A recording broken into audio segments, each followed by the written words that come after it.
Welcome back into the Missouri Southern Coaches Show. I'm joined now by redshirt senior and defensive lineman Stanley Mangeo. And Stanley, before we get into the game, you've had quite a different journey than a lot of athletes at Missouri Southern. Coming from Tafuna High School in American Samoa, then beginning your college career at Lincoln University. Can you just kind of take me through your path and how you ended up here in Joplin? Well, it just started off with the COVID messing up recruiting back at home. And so a lot of us were kind of swept under the rug, except for when Coach Carlo had found us. That's our defensive line coach. And he was who brought me to Lincoln.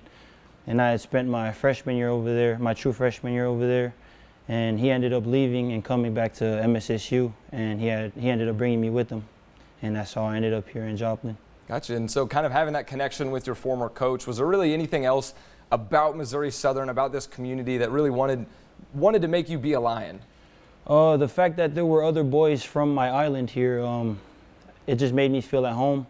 I was by myself over there with a couple others, but coming here and meeting some of the other boys from the islands, it really just told me that this was a good place for me to set up shop and just to play football. Definitely. And kind of I know you've had some time now to adjust. You're in your redshirt senior season, but what was really the biggest adjustment for you coming from, living the island life to then kind of rural southwest Missouri? What was really that adjustment like for you? I'll say just living the fast life. Back at home, it's really slow. You don't do much.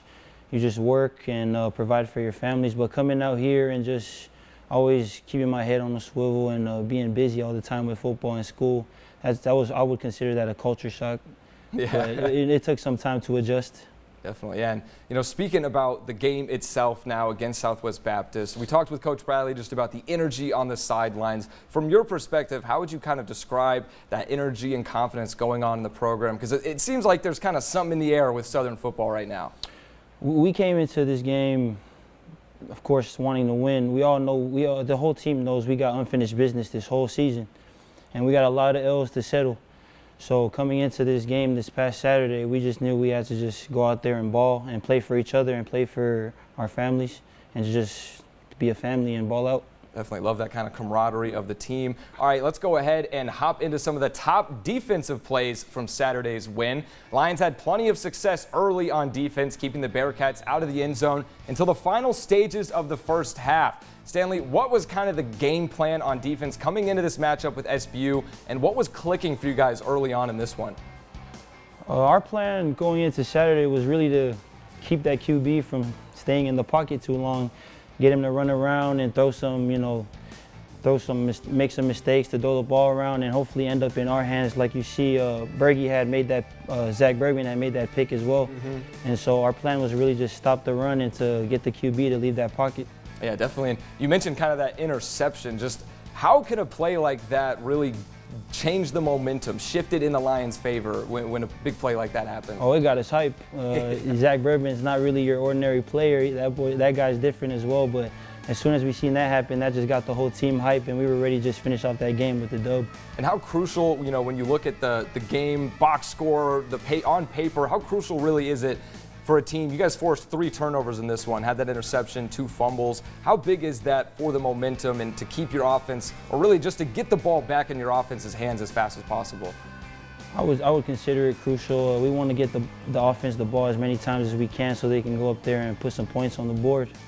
And we were confident that we were going to go out there and dominate, and that's exactly what we did. Definitely. We kind of talked about the energy already a little bit, but whether it be an interception, a fumble, or a big sack, tackle for loss, whenever those big defensive plays happen, what's kind of the conversations, what's the energy like on the sideline coming back from the big play?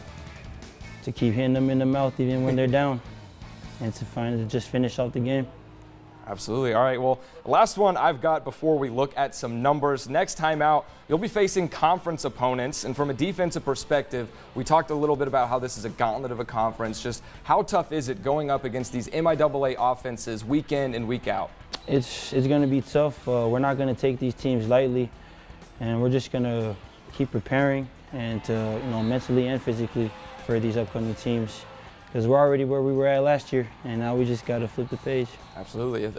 A win next week could set a new high after last year's 2-9 season. So, all right, let's take a look at some defensive stats from the win. On an individual level, reigning MIAA Defensive Player of the Week, Zach Bergman, led the Lions once again with 11 total tackles and an interception as well. Sean Smith with 7 tackles and a TFL, while Keelan Mitchell recorded 1 of 2 sacks for MSSU. And as a team, the Lions held the Bearcats to just 3.6 yards per carry in the run game, while forcing 3 turnovers with 2 sacks, as I just mentioned. And not to forget, 9 tackles for loss as well in the win.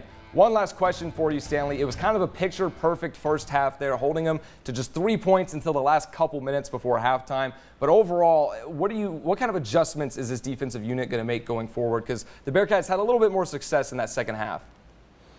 We're just the only adjustments I think we're going to make is to keep playing hard even after the first half.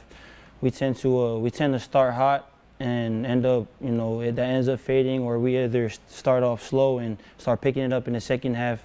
Our goal, I think, is to just start off hot all throughout the game.